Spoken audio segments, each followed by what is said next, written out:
요즘은 해외 여행을 잘 못 갑니다.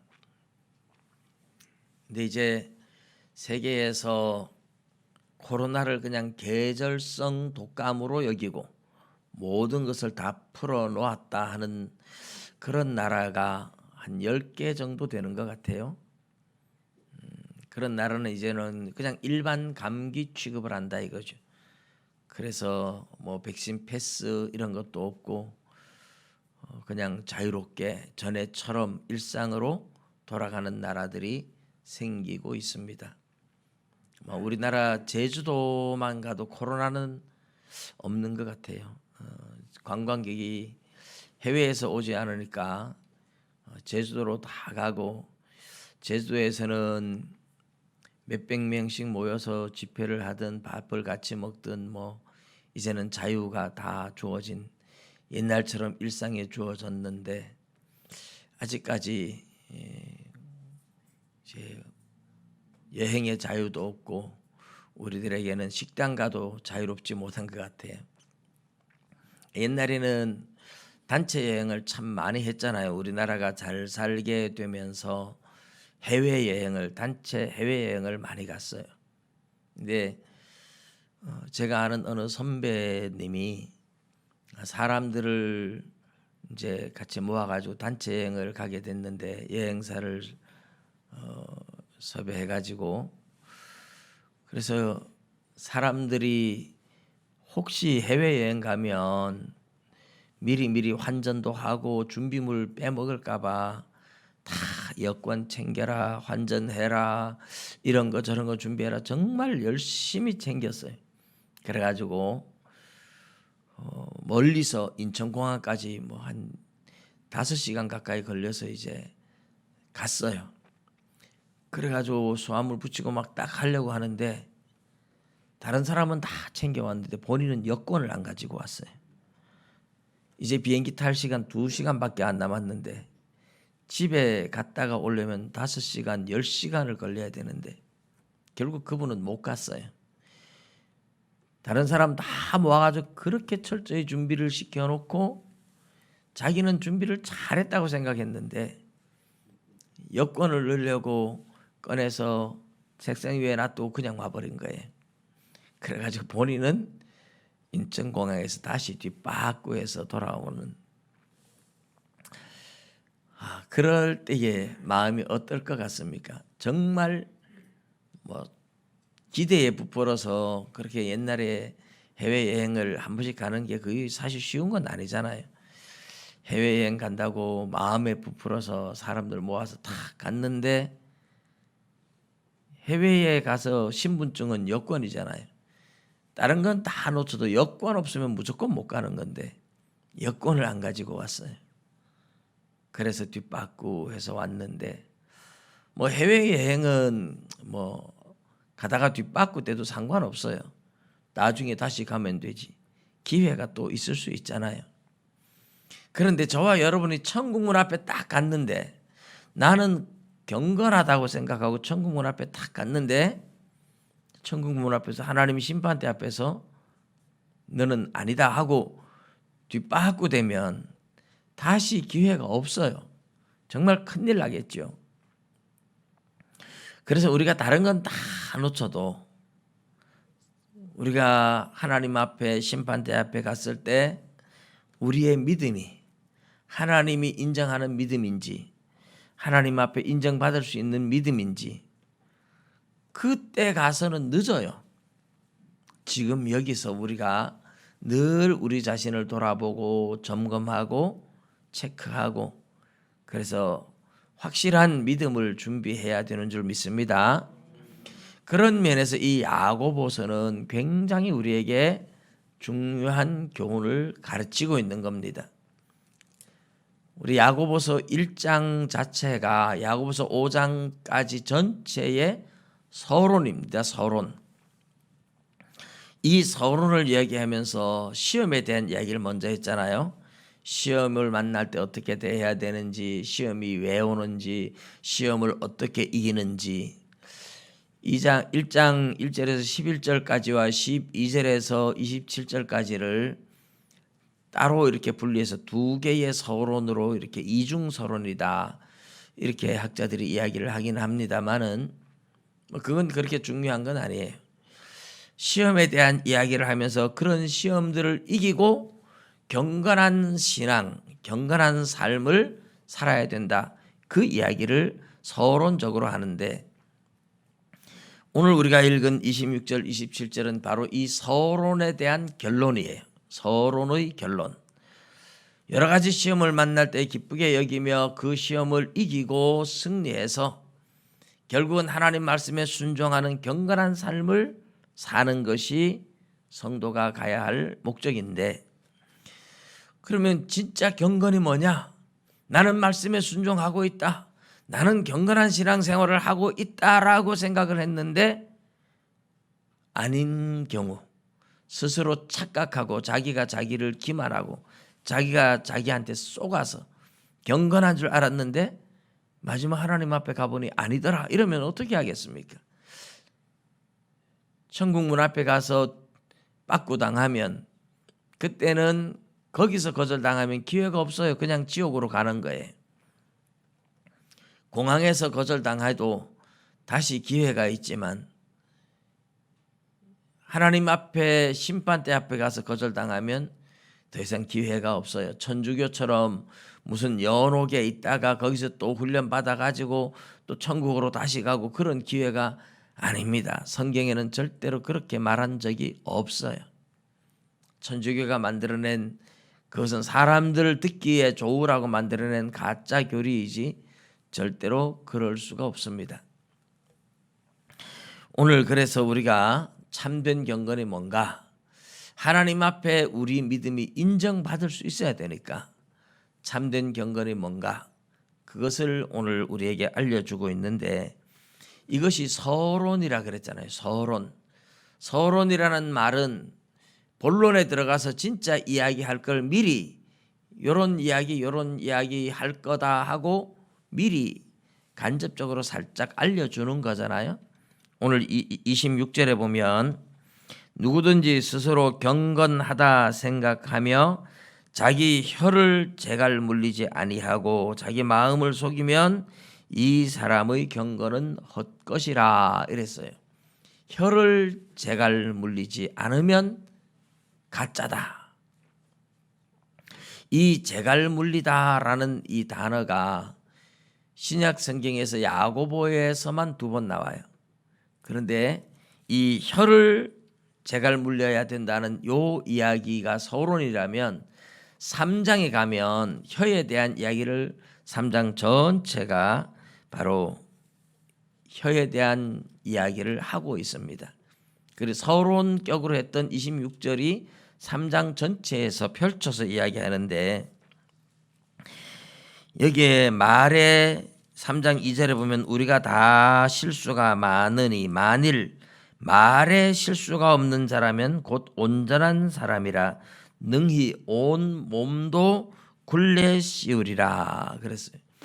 여기에 온 몸도 굴레 씌운다 하는 말이나 재갈 먹이라 하는 말이 같은 단어예요. 야고보서에만 2번 나오는 이 단어 혀를 재갈 물린다.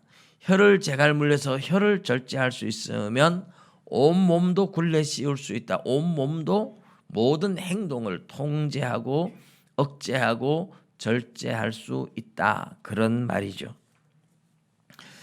그래서 이제 이 혀에 대한 이야기는 3장에 나오고 그 다음에 27절에 보면 하나님 아버지 앞에서 정결하고 더러움이 없는 경건은 정결하고 더러움이 없는 경건 참된 신앙생활을 말하는 거죠. 곧 고아와 과부를 그 환난 중에 돌보고 고아와 과부 이렇게 성경에서 이야기하는 것은 약자들의 대명사입니다. 약자들을 모든 약한 자들을 대표해서 고아와 과부 이렇게 말을 한다는 말입니다. 고아와 과부 이렇게 표현하는 이런 것은 단순히 고아와 과부만 말하는 게 아니라 떠도는 어떤 나그네 이방인들 뭐 이런 모든 병든 사람들, 뭐 의지할 데 없는 이런 사람들, 모든 약자들을 통칭하는 그런 상징적인 표현이라서 이런 표현을 이제 환유법이라고 이렇게 표현을 해요. 환유법적으로 이제 모든 약자들에 대한 표현을 과와 과부 이렇게 하고 있습니다. 이 가난하고 약한 자들을 무시하지 말고 그런 사람들이 어려울 때 위로해주고 도와주라고 하는 이야기가 바로 2장에 나옵니다. 2장에는 그래서 가난한 자들을 무시하고 그런 것은 이제 하나님의 율법을 어기는 것이라서 심판을 받을 거다. 그러면서 가난한 자들한테 따뜻하게 해라, 옷을 입고 덥게 해라, 배부르게 먹어라, 말로만 하고 도와주지 않으면 무슨 소용이 있느냐. 그래서 행함이 없는 믿음은 죽은 믿음이다. 그 이야기가 2장의 핵심인데 결국은 2장에는 이웃 사랑을 실천하라 그 이야기예요. 과와 과부를 환난 중에 돌아보라는 이야기. 결국은 이웃을 사랑하고 이웃의 어려움을 외면하지 마라 하는 그런 이야기로 서론에서 했는 이 1장 27절의 이야기가 2장 전체에 나오고 있습니다. 그리고 또 자기를 지켜 새 속에 물들지 아니하는 그것이니라. 또 자기를 지켜서 새 속에 물들지 않는 그것이 뭐라고요? 하나님 아버지 앞에서 정결하고 더러움이 없는 경건이다. 그런 말이죠. 자기를 지켜 새 속에 물들지 말아야 한다는 이야기는 야고보서 4장과 5장에 걸쳐서 그 이야기를 하고 있습니다.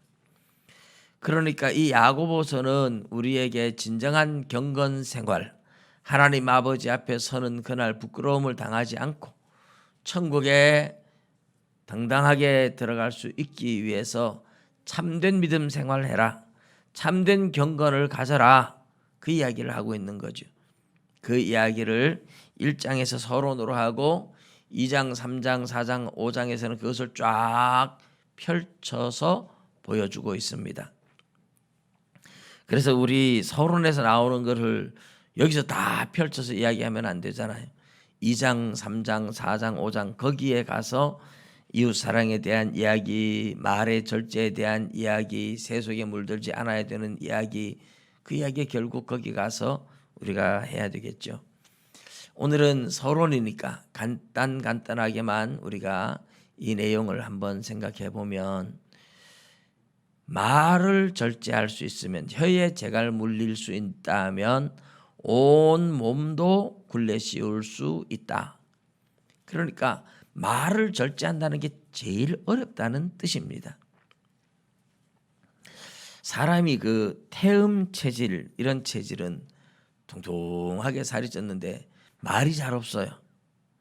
누가 웬만큼 말을 해도 말 안 하고 속으로 생각은 있는데 꾹 담고 있어요. 체질이 뭐 소양 체질인지 이런 사람은 말을 하고 싶어서 못 견뎌서 말이 먼저 나오는 스타일이에요. 체질 따라서 말이 많은 사람이 있는데, 말이 많다 보면 아무래도 실수는 많이 해요. 그렇지만 말이 없는 사람이라고 해서 말의 실수를 안 한다는 뜻은 아닙니다. 어쩌다 한 번씩 말을 하는데 꼭 실수하는 사람도 있어요. 해야 될 말과 안 해야 될 말에 대한 구분을 잘 못하고 성격대로 그냥 말을 함부로 하는 경우도 있고. 근데 사람이 말을 절제하는 게 참 어려운 거죠. 우리가 어디서 그런 걸 제일 잘 볼 수 있느냐 하면, 바둑 쥐고 장기 뜨는 사람 옆에서 딱 보는 사람, 그 훈수 드는 사람 있잖아요. 이렇게 하면 저거 잡아먹는데 이게 보이는데 이 사람이 모르고 있어. 그러면 가르쳐 주고 싶어서 입이 근질거려서 못 견디는 거예요. 그래서 가르쳐 주잖아요. 그럼 상대가 화를 내요.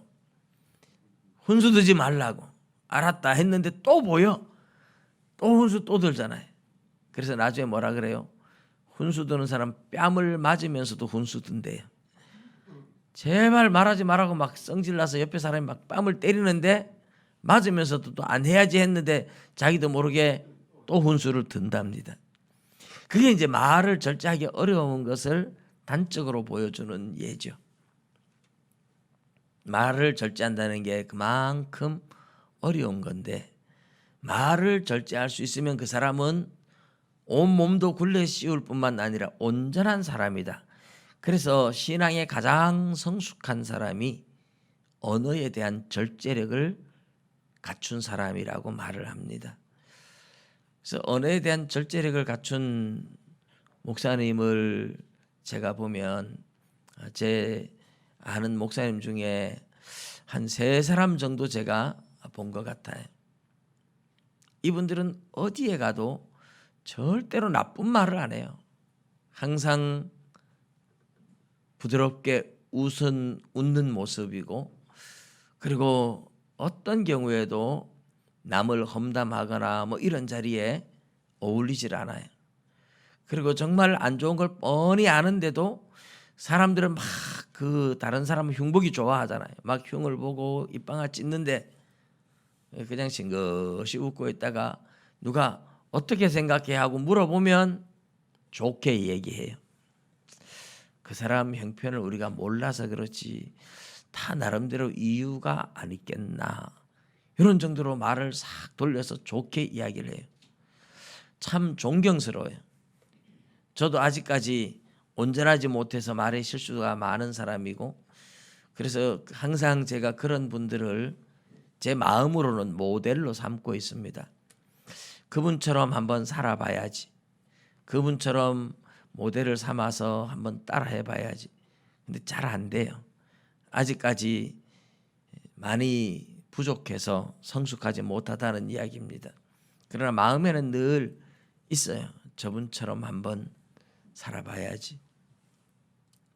항상 말 실수 없이 좋은 말, 긍정적인 말, 선한 말을 하고 누구를 위해서도 좋게 말해주고 누구를 만나든지 항상 온유하게 웃는 그 모습이 정말 너무 보기가 아름다워요. 우리 목표는 경건 생활을 위해서 우리 목표는 그런 모습이 돼야 됩니다. 저도 그렇고 여러분도 그렇고 우리 모두가 말에 실수가 없는 자리에까지 이르도록 신앙이 성숙해 가기를 주님의 이름으로 축복합니다. 오늘 2번째 보면 하나님 아버지 앞에서 정결하고 더러움이 없는 경건은 곧 과와 과부를 그 환난 중에 돌보고 이랬습니다. 말에 실수를 하지 않는 사람이라면 또 이웃 사랑하는 모습이나 이런 것도 아마 잘 될 거라고 생각해요. 왜냐하면 말에 실수하지 않으면 온전한 사람이거든요. 근데 말에 실수를 하면서도 나는 괜찮다고 생각하는 사람 되게 많잖아요. 근데 그것을 오늘 본문에서 뭐라 그랬습니까? 자기 마음을 속이면 이 사람의 경건은 헛것이라.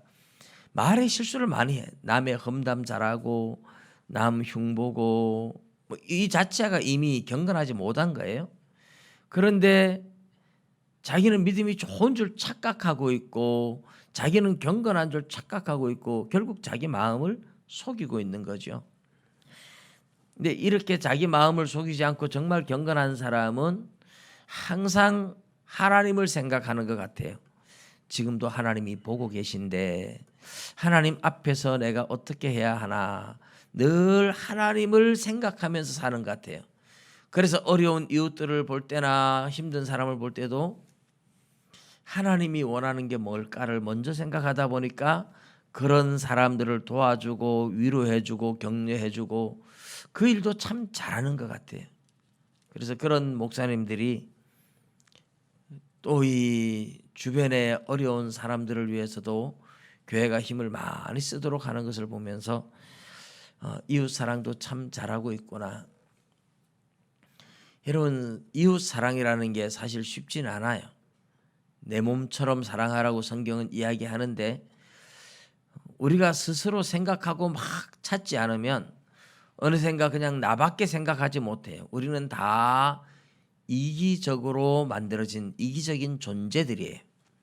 에덴 동산에서 쫓겨난 후에 인간은 이기적인 존재, 자기밖에 모르는 존재일 수밖에 없어요.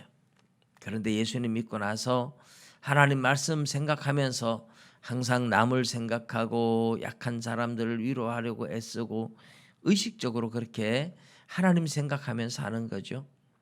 굉장히 중요한 겁니다.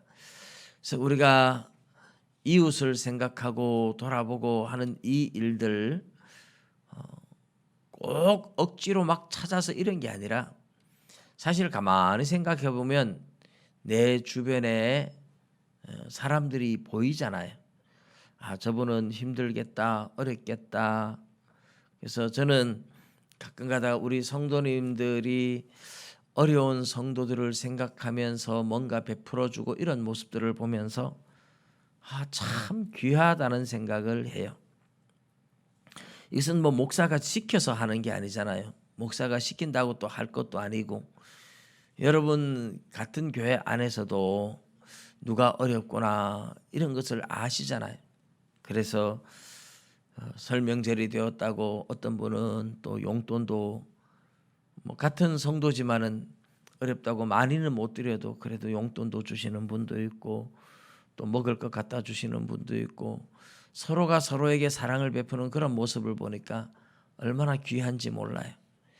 그래서 우리 교회 안에서 그렇게 서로 베풀고 나누고 하는 모습들이 어쨌든 목사의 귀에 안 들어올 것 같아도 다 들어오죠. 다 알게 되죠. 저는 기도할 때 그런 분들이 더 기도가 돼요. 너무 귀하잖아요. 그래서 여러분들 모두가 서로가 서로에게 관심을 가지고 조금 더 위로해주고 그렇게 주고받다 보면 교회가 서로 행복해지는 거예요. 우리 올해 표어가 사랑으로 행복해지는 교회인데 이 사랑을 주고받는 가운데에 주는 사람은 줘서 행복하고 받는 사람은 받아서 고맙고 행복하고 그러면서 사랑과 정이 싹 트나기 때문에 결국은 행복한 교회는 그렇게 사랑을 나누는 데서 오는 줄 믿습니다. 우리 올해 한 해는 더욱 더 그렇게 사랑을 나누면서 베풀면서 그렇게 살아가면 참 좋겠다. 한번 어쨌든 가진 것이 꼭 많아야만 되는 건 아니에요. 뭐 많아서가 아니라 10,000원을 주고 20,000원을 주고 5,000원을 주고 해도 그 마음이거든요. 저도 지금까지 정말 기억에 잊을 수 없는 분이 있어요. 지금은 다른 교회에 사모님이 되어 있는데 목사님도 사모님도 두 분 다 저하고 동기인데 제가 신학교 다닐 때 1학년 때 정말 많이 어려웠어요. 감기에 걸렸는데 약을 사 먹을 수가 없어요. 약이 없어도 뭐 일주일이면 낫는다고 하는데 약 먹으면 7일 걸리고 약 안 먹으면 일주일 걸린다는데 한 달이 걸려도 안 나았어요. 제가 근데 약을 사 먹을 돈이 없었어요. 아마 뭐 그 당시에 뭐 한 돈 1,000원만 해도 살 수 있었을 것 같은데 그 돈이 없었어요. 정말 어려워서 근근히 학교를 다니고 있는데 정말 많은 사람들이 저보고 약 사 먹어라, 약 좀 사 먹어라 그 얘기 하더라고요. 그래서 제가 알았다고만 말을 했어요. 근데 약 사 먹으라고 말하지만 약 사 먹을 돈을 주는 사람은 아무도 없었어요. 근데 같은 친구인데 여학생이 돈을 5,000원을 주면서 약을 사 먹으라고 주더라고요. 아마 한 달 동안 계속 콜록거리고 있는 걸 보니까 아마 눈치를 챘는 것 같아요. 근데 그때 그 일이 평생 가면서도 잊혀지질 않아요. 그래서 제가 그 목사님, 사모님 두 분이 미국에 유학 갔다가 와서 몇 년 전에 이제 대구에 어느 큰 교회로 왔는데 이제 큰 교회 오니까 뭐 제가 밥 사준다고 뭐 그거 하겠습니까마는 그래서 제가 언젠가는 꼭 한번 두 분을 모시고 은혜를 갚아야지 생각을 하고 있습니다. 그러니까 정말 어려울 때에 도와주는 사람에 대해서는 누구든지 평생 그게 잘 안 잊혀지잖아요. 그래서 어려운 사람일수록 외로우니까 친구가 있고 옆에 누군가 도와주는 사람이 있으면 외롭지도 않지요. 힘들지도 않지요. 없으니까 힘들고 외로운 거 아니겠습니까? 그래서 멀리 바깥에 많은 사람들을 못해도 같은 교회 안에 있는 우리 성도들만이라도 서로가 서로를 돌아보고 관심을 가져주는 아름다운 사랑의 교제가 넘쳐나기를 주님의 이름으로 축복합니다. 오늘 세 번째 내용은 자기를 지켜 새 속에 물들지 아니하는 것이다. 이 새 속이라고 이렇게 말하는데 코스모스라는 단어예요. 코스모스. 여기서는 이제 소유격으로 코스무 이렇게 됐는데 세상이란 말이죠. 우주를 가르칠 때도 세상과 우주 전체를 가르칠 때도 코스모스라는 단어를 씁니다. 근데 이 세상에 물들지 않아야 된다. 이 단어가 원래는 제사를 드릴 때 제의법에 흠이 없는 것을 말할 때도 이 말을 씁니다. 그런데 여기서는 그 세상에 어떤 때가 묻지 않도록 깨끗해라 그런 말이죠. 세상에 때가 묻는다, 새 속에 물든다. 우리가 세상을 살아가면서 나도 모르게 자꾸만 세상에 물들어 갈 때가 많죠. 우리가 가만히 있으면 무슨 생각을 할까요? 영을 따르는 자는 영의 일을 생각하고 육신을 따르는 자는 육신의 일을 생각한다 그랬잖아요. 우리는 성령을 따라 살아가야 되기 때문에 영의 일을 생각해야 돼요. 그런데 성경을 보고 뭐 찬송을 부르고 기도를 하고 하다가도 뭔가 다른 거 막 유행가가 들려오는데 그 유행가도 막 진한 유행가 있잖아요. 사람 중독성이 있는 유행가들이 중독성이 있는 게 있잖아요.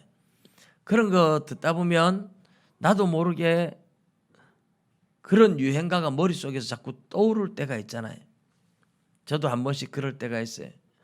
그러면 이제 저는 그런 생각이 못 떠오르게 찬송을 일부러 틀어놓고 막 듣습니다. 요즘은 우리 중고등부 예배 전에도 불렀는데 모든 것이 은혜하는 그 은혜 찬송이 너무 좋은 것 같아요. 우리 지난번 찬양단 특송도 했잖아요. 그 특송은 한 10번 해도 될 것 같아요. 계속해도 좋을 것 같아요. 너무 좋아요. 유튜브 틀어놓고 크게 틀어놓고 뭐 다른 일을 하면서도 그 찬양 들으면서 그러니까 이제 그 찬양을 막 몇 번 듣다 보면 머릿속에서 이제 그 찬양이 다시 막 계속 떠올라요.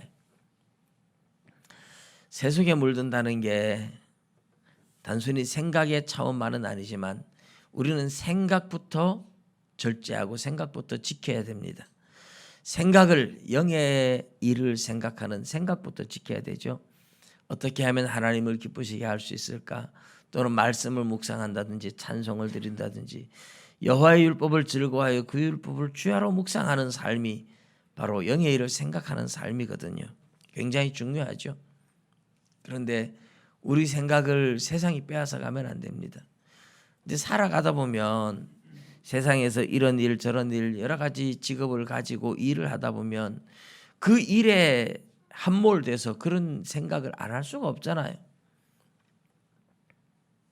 그래서 뭐 공장에서 뭐 기계를 만지는 사람은 그 기계를 조심해서 다뤄야 되니까 계속 그 기계 생각날 거고, 장사하는 사람들은 손님 오면 또 손님 이야기 받아줘야 되고 하다 보니 또 뭐 그런 이야기 들어갈 거고, 그 생각을 지킨다는 게 참 쉽진 않아요. 그러나 끊임없이 어떤 분들은 가게에서도 성경 틀어놓고 있고 찬송 틀어놓고 있고, 그게 이제 생각을 지키는 아주 좋은 방법이라고 생각을 해요. 세상에 좋은 것들이 참 많거든요. 유혹하는 게 너무너무 많아요. 그래서 뭐든지 사람이 하다 보면 중독성이 있어요. 노름만 중독되는 게 아니잖아요. 술도 중독되고 담배도 중독되고 뭐 노름도 중독되고, 그런데 운동도 중독이 돼요. 스포츠를 즐기다 보면 그 스포츠의 마음을 다 빼앗기기도 해요. 뭐 영화를 보면 또 영화에 자꾸 빠져들기도 하고, 뭐든지 우리 당구 치는 사람도 그렇잖아요. 당구 계속 치다 보면 뭐 머릿속에 당구밖에 생각 안 나가지고 희한하게 당구장에 안 갔는데도 머릿속에서 당구 다이가 있고 당구대가 있고 흰 공 빨간 공 막 공이 이렇게 돌아서 맞추고 여기 막 혼자 굴러다닌다니까요. 바둑 자꾸 뛰는 사람은 이상하게 바둑판이 다 그려지고 막 아다리 치고 또 아다리 치고 막 그런다니까요. 이게 무엇을 보고 듣느냐에 따라서 생각이 그쪽으로 가요. 돈에 대한 생각, 어떤 권력이나 명예나 어떤 이런 욕망들이 우리를 지배하면 거기에 자꾸만 빠져들죠. 그렇게 되는 것이 이제 세속에 때가 묻는 겁니다. 세속에 물드는 거죠. 하나님 말씀 붙잡고 순수하게 하나님만 바라보고 살아갈 수 있다면 얼마나 좋겠습니까마는 그게 하루아침에 그냥 되어지는 게 아닙니다. 오직 하나님 말씀만 붙잡고 한번 살아보리라 다짐했는데 1시간도 안 가서 내가 엉뚱한 생각하고 있고 이럴 때가 참 많습니다. 그게 우리의 연약함입니다. 그러나 안 된다고 포기하면 희망이 없잖아요. 한 번 해서 안 되면 두 번, 두 번 해서 안 되면 세 번 계속해서 실패해도 또 시도하고 하는 가운데에 조금씩 내가 늘어가는 거예요. 실력이 늘어가는 겁니다. 여러분 한 주간 동안 끊임없이 말씀 읽고 묵상하고 아니면 찬양하면서 한번 살아보십시오. 얼마나 여러분이 말씀에 함몰되고 찬양에 매여서 살아갈 수 있는지, 얼마나 하나님 앞에 기도하며 살아갈 수 있는지, 무시로 성령 안에서 무시로 기도하라. 바울 사도가 그렇게 이야기를 했는데 시도 때도 없이 기도하고 찬양하고 말씀 보고 그러면서 주님만 생각하며 살아가면 세상에 때가 묻지 않게 살아갈 수 있다고 이야기하죠. 이게 하루아침에 되는 건 아니지만 저와 여러분이 한 주간 동안 경건 생활을 위해서 힘을 써봐야 됩니다. 여러분 마태복음 25장의 말세 신앙에 대해서도 달란트 비유, 양과 염소 비유, 열처녀 비유, 이게 뭡니까? 내나 양과 염소 비유는 이웃 사랑에 대한 이야기예요. 달란트 비유는 세속에 물들지 않고 하나님 앞에 충성할 것에 대한 이야기입니다. 그리고 열처녀 비유는 우리 여기서는 혀를 제갈 물리라 이렇게 말했지만은 결국 자기 자신에 대한 절제와 자기 경건에 대한 이야기도 돼요. 우리가 하나님 아버지 앞에 갈 때 내가 교회 다니면서 열심히 예배만 드렸다고 해서 하나님이 인정하는 게 아니에요. 하나님 앞에 예배 드리는 것만큼이나 삶이 중요합니다. 경건한 삶이, 이웃 사랑을 하고 하나님 바라보면서 경건한 삶이, 자기 자신을 지켜내는 이런 경건한 삶이 하나님 앞에 갈 때 우리 신앙이 하나님 앞에 인정받으려면 그냥 교회만 열심히 다녔다 이것으로 끝이 아니다는 말입니다. 오늘 본문에 나온 것처럼 혀를 절제하고 어려운 이웃들을 돌아보고 세속에 물들지 않도록 우리 자신을 지켜서 천국 들어갈 때 부끄럽지 않게 넉넉하게 하나님 앞에 칭찬 들으며 들어갈 수 있는 저와 여러분 다 되시기를 주님의 이름으로 축복합니다. 기도드리겠습니다.